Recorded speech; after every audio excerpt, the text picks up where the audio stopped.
Meus amigos queridos, com prazer estamos aqui mais uma vez. Hoje, sexta-feira, e sempre que acontece sexta-feira, nas cercanias das 19 horas, um pouquinho antes, um pouquinho depois, porque na internet é assim mesmo, né?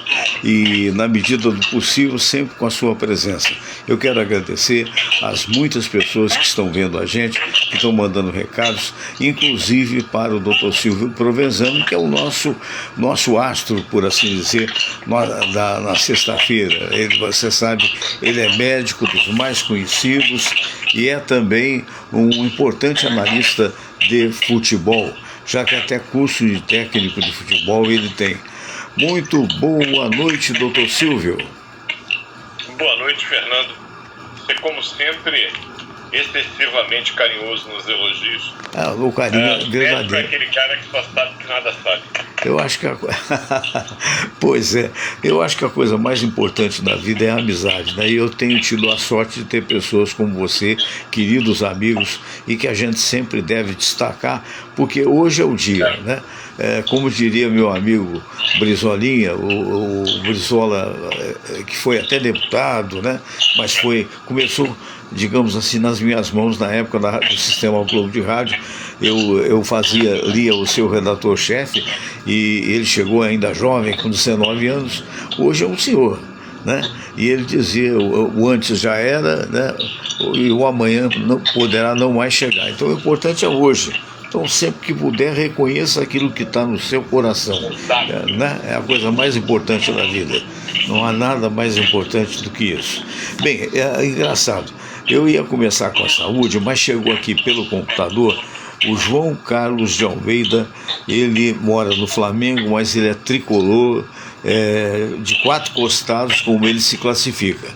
E ele disse: boa noite, Fernando. Você poderia perguntar ao Dr. Silvio? Eu respeito muito o que ele faz, inclusive nas lives das segundas-feiras, sobre o Fluminense. O que está havendo com o nosso Fluminense?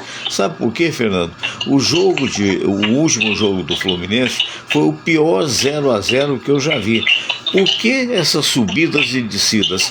Às vezes joga bem e não vence, às vezes joga mal, vence. Mas agora o jogo de ontem foi de uma total falta de criatividade. João Carlos, do Flamengo, quer saber se o Dr. Silvio Provenzano tem o mesmo pensamento. Então, João, concordo plenamente. O jogo foi muito ruim. Agora, a gente tem que questionar a Confederação Brasileira de Futebol, que num dos campeonatos mais importantes que ela patrocina, permite que haja um jogo num estádio acanhado, como aquele do Operário. O campo, então, um gramado que mais parecia um chiqueiro, uma coisa horrorosa. Mas era ruim para os dois, e os dois não desempenharam nada. Então eu acho que a CBF deveria ter regras claras, como a Conmebol tem para a Libertadores. O próprio Mirassol, ele teve que se adequar para poder disputar a Libertadores, porque no campo do ano passado ele não teria como disputar. E eu pergunto, na Copa do Brasil não precisa, é menos importante? Então, entre os prós e os contras, ontem a gente viu uma partida horrorosa do Sterno, uma partida muito ruim, o Canóbio também não foi bem. Quem se destacou ontem, na minha opinião, mais uma vez o Hércules, que é um guerreiro, e o menino que estreou o Milan, ou Mijan, como dizem alguns, o jogador colombiano, né, que veio lá do Uruguai, do Nacional do Uruguai. Ele demonstrou ter muita técnica, e olha, ter técnica num campo de altos e baixos, com um gramado que era terra aqui e grama acolá, realmente eu gostei muito da estreia dele. Mas foi um jogo horroroso, um 0-0 triste, mas que nos fringir dos ovos, como dizíamos antigos, é um pontinho, foi um resultado bom, João. Claro. Porque, veja bem, o jogo da volta é no Maracanã. E aí? Um estádio que vai assustar o Operário, porque eles estão acostumados a jogar em campo de pelados, precários. casados. É verdade. O Maracanã é um estádio que é um dos melhores do Brasil. Então eles vão chegar aqui, eu não tenho dúvida que a gente vai vencer com relativa tranquilidade. É isso mesmo. O Luiz Henrique Oliveira presente conosco mais uma vez. Boa noite, Luiz. E ele dizendo que o John Textor foi afastado do Botafogo. Ele lesou o Botafogo, Que loucura, né? Houve publicações, não sei se confirmadas da internet, de que ele teria até deixado vendendo cotas da propriedade dele, da SAF do Botafogo, vendendo publicamente em jornais lá na Europa, e dizendo até que o Botafogo é um dos mais históricos times, mas na verdade o que ele queria mesmo é dinheiro, que de uma certa forma você, o Provenzano, você antecipou isso, você comentou que não se iludam não, quando ele ficar levantando a bandeira, eu me lembro como se fosse hoje, isso aí é porque está dando resultado, deixou de dar resultado, esse é o problema das SAFs, né? Se torna pouco ou nada interessante. O Vasco passou por um mau bocado devido à SAF, o Pedrinho foi lá e bateu de frente e resolveu. O Botafogo agora está passando por esse período que, para a própria história de um clube glorioso, como eles se auto-intitulam, e com justa razão, é um clube glorioso, um clube que nos deu Nilton Santos, um clube que nos deu Didi, um clube que nos deu Garrincha, é um clube glorioso, né? Ele não era para estar passando pelo que ele está passando. O que passou, Quando o pessoal lá no Fluminense me pergunta, né, o que eu acho da SAF do Fluminense, tenho procurado ver bastante a respeito, mas é uma ideia que eu particularmente vejo com uma certa desconfiança. Tanto que se fosse hoje a eleição para estabelecer uma SAF no Fluminense ou não, até baseado nisso que está acontecendo agora no Botafogo, meu voto seria não. Então é aguardar para ver se vão dar mais informações, porque o clube perde sua autonomia. E quando a gente perde o direito de ir e vir, o que nos resta? É verdade, é verdade. É preciso ter muito cuidado, né? E haja vista que numa administração o Dexter foi até campeão, né? Chegou a ser campeão da Copa do Brasil. Jogou dinheiro, você vê pelo próprio Flamengo, você vê pelo Palmeiras do Luiz Henrique. Não só o dinheiro, ele traz felicidade no futebol porque ele consegue trazer os melhores jogadores. O Arias estava apalavrado com o Fluminense, o dinheiro da Leila falou mais alto. É verdade. O Nino, que é um tricolor que eu conheço há muitos e muitos anos, dificilmente terá, porque a Leila já atravessou o caminho. Mas ela atravessa como? Porque ela tem dinheiro. Ela está errada? Não, ela está certa. Ela tem que, obviamente, ver o que é melhor para o clube que ela dirige, ela preside. E tem dinheiro de sobra. Dinheiro que no Fluminense falta, gente. Tem que pagar 200 milhões até o meio do ano. E o próprio presidente, o Matheus Montenegro, já disse que uns 3 ou 4 jogadores ele vai precisar satisfazer para honrar os compromissos. Que situação! Que situação. E a situação é tão dramática no Botafogo que estão vendendo uma das suas estrelas, né? O Barbosa, que está sendo comprado pelo Palmeiras, se tudo correr como se espera, por 22 milhões de reais. 22 milhões para nós pobres mortais é um dinheirão, mas para um clube de futebol é muito pouco perto do que o Botafogo deve. No mundo do futebol, um jogador com a qualidade do Barbosa, 22 milhões é uma pichincha que o Palmeiras vai ter. E a disputa é essa. Grande zagueiro. É verdade. Agora, me chamou a atenção, já que aproveitamos, estamos falando de futebol, no meu Vasco da Gama, a notícia bombástica de que o Renato Gaúcho teria sido suspenso por 2 jogos pela Conmebol porque não compareceu ao jogo oficial da própria Conmebol, da Sul-Americana, priorizando, talvez, o que aconteceu? Foi mesmo? Essa é a pergunta. Será que foi só porque não compareceu ou porque ele saiu atirando dizendo que o mais importante era o Campeonato Brasileiro? Olha, honestamente eu acho que foi o conjunto da obra. Também. Mas ele já tinha antecedentes, porque quando ele era técnico do Fluminense, eu me recordo bem que a gente disputando a Sul-Americana tivemos um jogo fora que ele não foi. Ele mandou o time reserva com auxiliar técnico e ele próprio não foi. É o jeito do Renato de ser. O cara tem um contrato milionário, tem obrigações a cumprir com o clube, mas ele também acho. Eu acho que esse campeonato está totalmente desvalorizado. Não foi. Tanto que o Fluminense foi, salvo erro, perdeu de 1-0. Era um jogo lá na altitude. E é o jeito Renato Portaluppi de ser, né? Ele sempre muito empinado. A Conmebol não gostou, já com o antecedente que ele tinha, e ainda levando-se em conta o que ele falou de bobagem, aplicou uma pena que eu diria até pequena, 2 jogos. A gente tem agora o caso do Abel Ferreira do Palmeiras, que tomou 8, né? Pergunta até Foi. Por que um juizado é tão rigoroso e o outro é tão benevolente. Mas enfim, coisas do futebol. Coisas do futebol, realmente. Muito bem. Daqui a pouco vamos voltar a falar também do Flamengo. Mas a Joana de Nova Friburgo nos cumprimenta, dá boa noite ao Dr. Silvio Provenzano. Aliás, quem me mandou uma foto muito bonita, eu procurei depois pelo computador e não achei, peço que mande de volta, foi a Mary Zalpa, mandando um abraço pra gente lá de Roma. Então tá aí, mandou o retrato. Muito obrigado. A Joana de Nova Friburgo, moro num sítio e por isso mesmo gostaria de saber a diferença quando eu devo procurar um médico se estiver resfriada, porque comumente não sei a diferença entre uma gripe comum e a propalada influenza ou dengue. Quais são os sinais? Ela não diz aqui idade, parece que não é tão. Parece que é novinha, né? Pela informação ou pela desinformação que ela confessa. Então ela gostaria que o doutor Silvio desse essa informação. Quando há necessidade de uma procura imediata por causa de uma gripe? Então vamos lá. As pessoas confundem gripes, e a influenza é um tipo de gripe, como a Covid também é, com resfriado, que é uma condição mais branda, e com dengue. Veja bem, com dengue não há por que você ter qualquer tipo de dúvida. Por uma razão muito simples. Dengue não provoca sintomas respiratórios. Então, se você tiver dor de garganta, se tiver tosse, tiver coriza, dificuldade para respirar, o quadro de dengue já está afastado. Dengue dá dor atrás dos olhos, dá dor na coluna, no final da coluna, muita dor óssea. Aonde dengue surgiu na África, ela é chamada também de febre quebra-ossos. Ah, é? Tamanha dor óssea, dor articular que provoca. Febre alta, geralmente acima de 38, 38,5, em um quadro digestivo, não respiratório. Enjoo, vômito, diarreia. Então o quadro de dengue é bem diferente da gripe.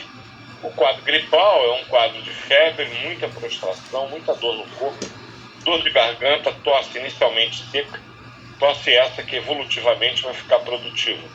E a pessoa tem que ficar atenta se a febre persiste por mais de 48 horas, se há uma mudança no aspecto do catarro, se ele se torna mais grumoso, se ele fica com uma coloração diferente, normalmente ele é branco, é como um muco.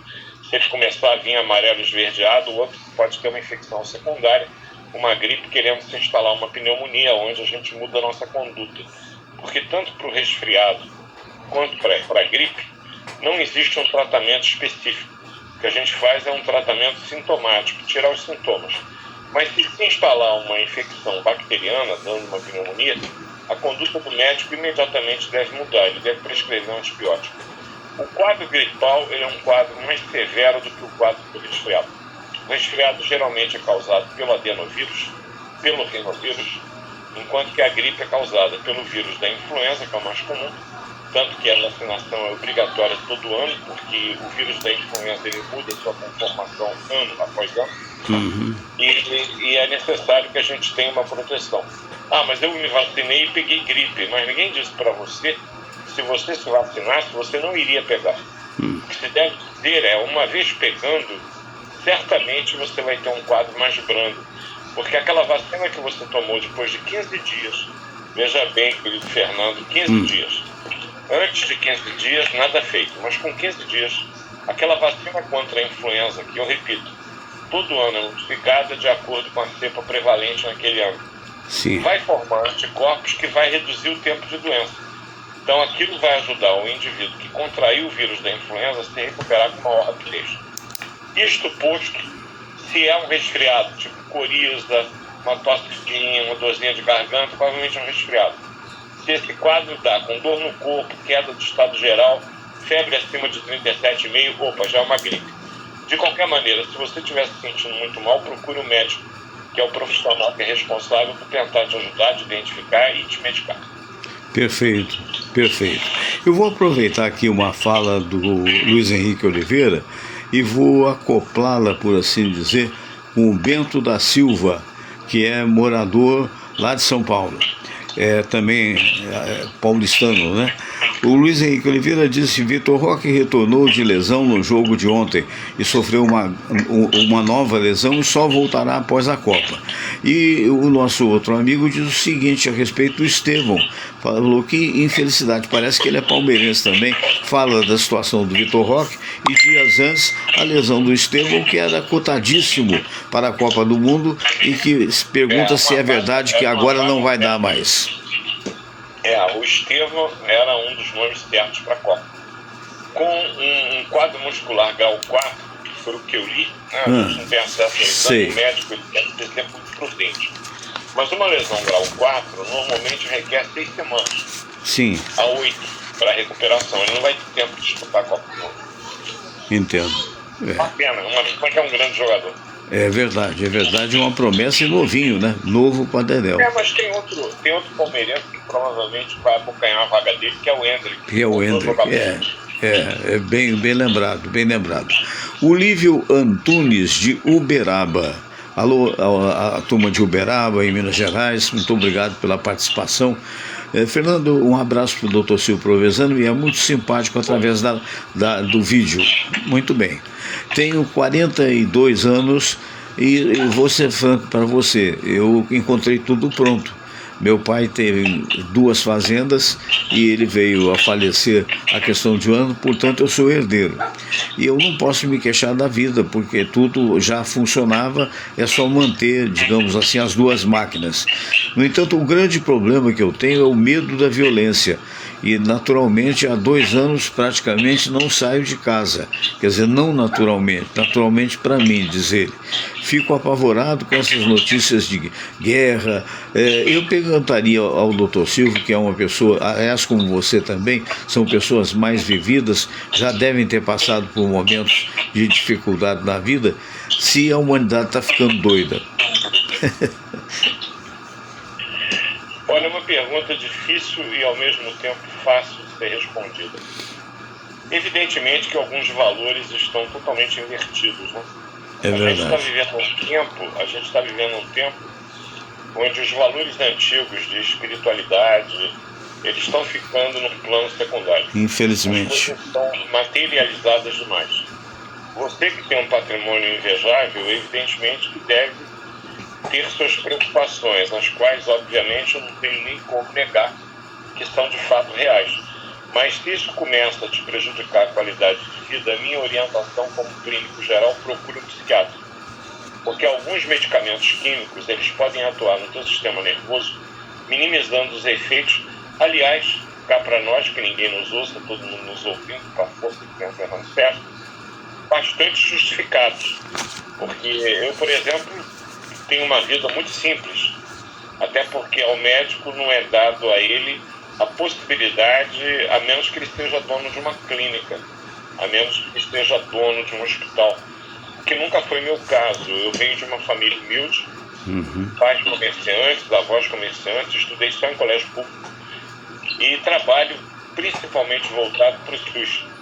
Então eu tenho o salário de médico do Ministério da Saúde, que me permite viver com dignidade, mas sem nenhum Fausto. Então eu não tenho BMW, eu não tenho Porsche, eu fico vendo os carrões dos jogadores de futebol, já há 2 anos. Que loucura, né? Um carro desse. E eu não tenho nenhuma princesa dessas que diz que se apaixonou pelo meu olhar e entra naquele Porsche maravilhoso que o namorado abre para ela. É impressionante como é que... os valores, né? São os materiais. Eu não me arrependo da minha vida, não me arrependo das escolhas que fiz. Eu, dentro da minha profissão, eu sou bastante realizado. Agora, eu tento levar uma vida bem tranquila. A maior parte do tempo eu fico em casa, eu estudo, saio com alguns amigos, mas sempre perto de casa, evitando ficar em grandes translados. Procure um psiquiatra, certamente ele vai identificar alguma medicação que possa ajudar o nosso amigo, e bola para frente. E parabéns, você já entrou na vida meio que calçado, o que é uma solução, mas ao mesmo tempo se tornou um problema. Imagino. Você vai sair disso rapidamente. É verdade. E finalmente a Joana de Osasco, em São Paulo. Muito boa noite, doutor Silvio Provenzano, o senhor é muito simpático. O Fernando também, muito obrigado. E ela é muito educada, né? Qual é a diferença entre o tratamento da alopatia e a homeopatia? Eu me trato de uma alergia já tem alguns anos e foi me aconselhado, de repente, porque a alopatia não estava dando certo, que eu procurasse um homeopata. O que o senhor tem a dizer a respeito, por favor? Então, veja bem, é perguntar a um palmeirense o que ele acha do Corinthians. Perguntar a um tricolor o que ele acha do Flamengo. Eu sou alopata, né? Por formação, me formei na Faculdade Nacional de Medicina. No início da minha profissão, eu cheguei a fazer um curso de 1 ano no Instituto Hahnemanniano, que é um instituto que ensina a fazer homeopatia. Sim. E como eu tinha feito no fundão e tinha sido inclusive monitor da cadeira de farmacologia, eu não consegui acreditar muito no conceito do Hahnemann das mínimas doses. Mas a vida está sempre nos ensinando. E essa minha arrogância alopática, ela veio por terra quando meu filho, que hoje é um homem de 42 anos, ainda menino, ele teve uma doença chamada púrpura trombocitopênica idiopática. É uma queda de plaquetas que não tinha uma causa definida. Sim. Obviamente que eu, como homeopata, já era médico dos servidores naquela época. Isso foi por volta de 1986, 87. Ele não podia dar um pequeno traumatismo que ele ficava todo roxo. Foi proibido de andar de bicicleta, foi proibido de jogar bola. Imagina para alguém que tinha jogado bola como eu não poder jogar bola com o filho. Lógico. Foi um momento difícil das nossas vidas. E todo o tratamento alopático que ele fez, inclusive o cirúrgico, tirando o baço, não foi bem sucedido. Na época, a minha esposa, que não era Paula ainda, anterior, ela resolveu levar o caso dele para uma pessoa que está fazendo o mapa astral dela. Sim. Foi curioso, ela disse assim: você tem um menino na sua casa com um problema de saúde, você vai procurar essa médica aqui, deu o endereço. Essa médica, e eu vim saber isso algum tempo depois, era uma médica homeopata, que usava cristais e fazia energização. E a Vera começou a fazer esse tipo de tratamento com o André. Curiosamente, com 1 mês de tratamento, ele que vivia com 20, 30 mil plaquetas, que me deixava empolvorosa, ele fez um exame e o Flávio Gomes, que era o hematologista que fazia os exames dele, me telefona animadíssimo. Eu estava nessa época, era de tarde, eu estava na Souza Cruz, eu me lembro que eu fiquei empolgadíssimo. Ele me ligou: Silvio, só para te dar uma notícia extraordinária, o exame do André veio com 70 mil plaquetas. Eu, na mesma hora, liguei para a Vera e falei: Vera, o André está com 70 mil plaquetas. Ela: quando você chegar em casa, eu preciso conversar com você. E aí, chegando em casa, ela me contou a história da homeopata e dos cristais. Ela: e agora? Eu falei: e agora? A gente não vai, obviamente, tapar o sol com a peneira. Vamos ligar para a hematologista dele, doutora Cima, e vamos contar o que aconteceu. A doutora Cima é uma profissional do INCA, ela foi dos servidores, depois foi para o INCA, além de um carinho especial pelo ser humano, uma estudiosa, uma pesquisadora de primeira. Eu contei o que estava acontecendo, ela também é alopática, como eu, e ela falou o seguinte: mantém o tratamento homeopático e reduz o tratamento alopático, que eram os medicamentos que a gente dava. Vamos esperar 2 semanas e vamos repetir o exame. Para surpresa nossa, 120 mil plaquetas, tinha aumentado. Olha só. Então, eu não posso, sob hipótese alguma, falar mal da homeopatia. Por mais que, do ponto de vista do academicismo médico, a gente saiba que as mínimas doses não teriam como atuar, no caso do meu filho, para me dar um exemplo, aconteceu. Tem mais coisas entre o céu e a terra. Tem, perfeito, perfeitamente. Então, ele fez esse tratamento homeopático e a todos que eu posso, eu conto isso. Eu não faço homeopatia, porque a minha área da medicina é outra, mas eu tenho um exemplo na minha casa do meu filho mais velho que se tratou com homeopatia e ficou curado. Que maravilha. Já estive com ele hoje, com a minha netinha, feliz daqui, bom bobo alegre, fazendo ela dançar. Agora ela só dança, só repete nesse, viu, Fernando? Tá certo, tá certo. E em O último... e-mail é uma tricolor animadíssima. Ah, é?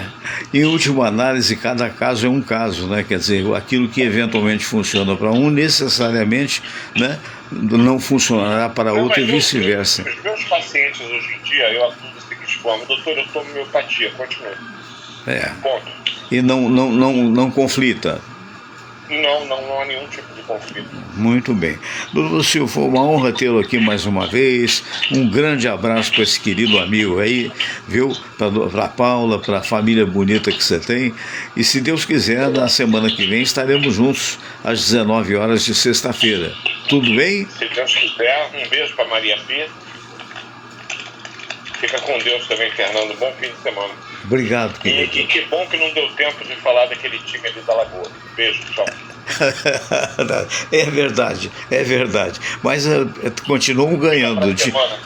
A esperança é que estão ganhando raspando, quer dizer, com um resultado menor, mas de qualquer maneira fazer o quê, né? É um time que tem o poderio que eles têm, que tem o dinheiro que eles têm, que tem o elenco. Fica difícil, né? Tem que ser ajudado pela arbitragem. É. Teve 2 jogadores do Flamengo que teve que acontecer discurso contra o Modesto Vitória, foi ignorado pelo senhor Daronco. Porque só ele pode explicar, né?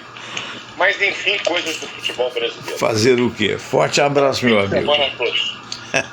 Boa semana também.